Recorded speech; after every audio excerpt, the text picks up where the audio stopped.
આજે આપણે ધોરણ 3ના પર્યાવરણમાં ચોથો પાઠ પહોંચ્યા છીએ, જેનું નામ છે છોટુનું ઘર. જેમ તમારા બધાયનું ઘર હોય છે, જેમ મારું ઘર છે, એમ છોટું છે એનું પણ ઘર છે. તો એના વિશેની વાત કરી છે. જો અહીંયા સરસ મજાનું ચિત્ર આપેલું છે. છોટું અમદાવાદ પહેલી વાર આવ્યો એમ કીધેલું છે. જો આ છોટું છે, દેખાય છે? આ છે છોટું છે, એ પહેલી વાર અમદાવાદ આવ્યો. હવે જો આ ચિત્ર તમે જુઓ, અહીંયા વરસાદ પડે છે, બરાબર. પછી અહીંયા કપડાં સુકાય છે, દેખાય છે તમને? હવે વિચારો ને કહો, આપેલ ચિત્રને ધ્યાનથી જુઓ અને પ્રશ્નોના જવાબ આપો. છોટુએ પાઇપ સામે જોઈને શું વિચાર્યું હશે? આ એક મોટો પાઇપ છે, બરાબર. તો વરસાદ ફૂલ પડતો હતો, તો છોટુએ શું વિચાર્યું હશે પાઇપ જોઈને? કે હું અંદર વયો જાઉં એટલે હું વરસાદમાં ભીંજાવ નહીં અને ભીનો ન થાવ, એવું વિચાર્યું છોટુએ, બરાબર. પછી છોટું પાઇપનો ઉપયોગ કેવી રીતે કરતો હશે? જો એક તો વરસાદમાં એ ભીનો ન થાય, બરાબર. આ પાઇપ મોટો હોય એમાં અંદર એ બેસી ગયો એટલે ભીનો ન થાય. પછી કપડાં પણ એને અંદર સૂકવ્યા, જોયું? આ રીતે એ પાઇપનો ઉપયોગ કરતો હતો. છોટુએ પાઇપ અને આજુબાજુના વિસ્તારને કેવી રીતે અલગ અલગ કર્યું? છોટું ઘરની કઈ બાજુના ભાગને વધારે પસંદ કરે છે? મોનુને પાઇપમાં રહેવા આવવા માટે છોટું કેમ બોલાવે છે? આ મોનુને પણ સાથે બોલાવે છે પાઇપમાં રહેવા માટે. તમે છોટું હો તો પાઇપમાં કેવી રીતે ઘર બનાવીને રહો? તો એ તમારે વિચારવાનું. હવે તમારે અહીંયા ઘરનું ચિત્ર દોરીને સરસ મજાના રંગ પૂરવાના છે, બરાબર. કોઈ પણ રીતે તમે ઘરનું ચિત્ર દોરી અને સરસ મજાના રંગ છે એ પૂરી શકો છો, બરાબર. આવી રીતે તમારી સાથે ઘરમાં કોણ કોણ રહે છે?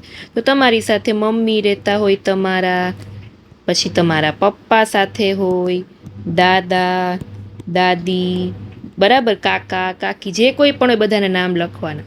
છોટુએ પાઇપને 2 જુદા ભાગમાં વહેંચી.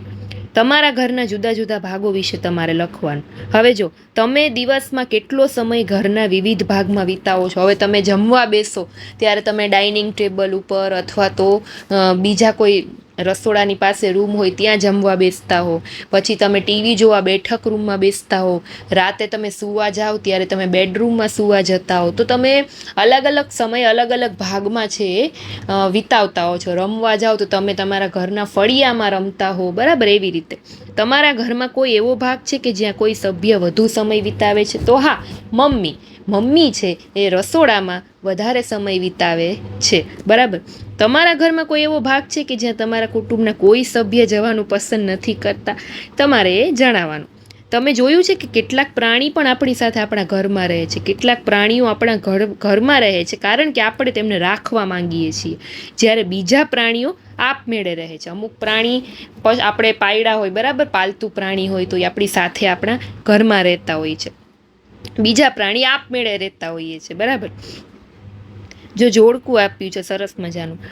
રોજ તું તો કહે છે માં કે આ બસ આપણું કહેવાય ઘર, પણ હું કેમ માનું માં, દેખાય છે આ સૌનું ઘર.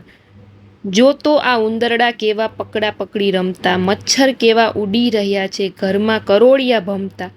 શું કહે છે કે જો ઉંદરડા કેવા પકડા પકડી રમે છે, મચ્છર કેવા ઉડે છે, ઘરમાં કરોળિયા કેવા આમથી આમ ભમે છે, અને ગરોળીને તું જો ધીમે ધીમે સરકે છે. હાર બંધા કીડીઓ કેટલી દોડીને જાય છે. માં જો ત્યાં આંગણામાં પંખી કેવા ચણે છે. બિલકુલ બહેનને મારી માફક દર વાતે ઝઘડે છે. એટલે જ કહું છું માં, ઘર નથી ફક્ત મારું, ઘણા સમયથી બધા રહે છે. આ ઘર છે સૌનું સહિયારું. કે છે બધાનું ઘર છે, આ ખાલી મારું ઘર નથી. કેમ કે જો પક્ષીઓ રહે છે ત્યાં, ઉંદરડા ફરે છે, મચ્છર ઉડે છે, તે બધા આપણા ઘરમાં હોય તો એમ જ કહેવાય ને કે એ લોકોનું પણ ઘર છે. ઘરમાં તમે કરોળિયા જોયા હશે, બરાબર.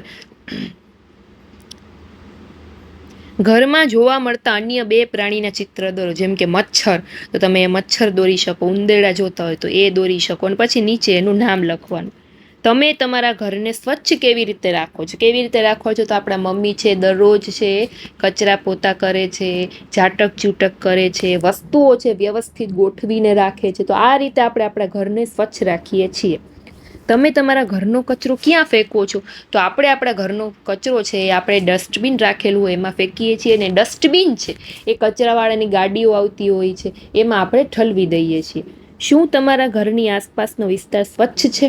તમારે જોવાનું કે તમારી આસપાસના વિસ્તારમાં કોઈ ગંદકી છે, કોઈ જ્યાં ત્યાં કચરો ફેંકે છે કે સ્વચ્છ છે.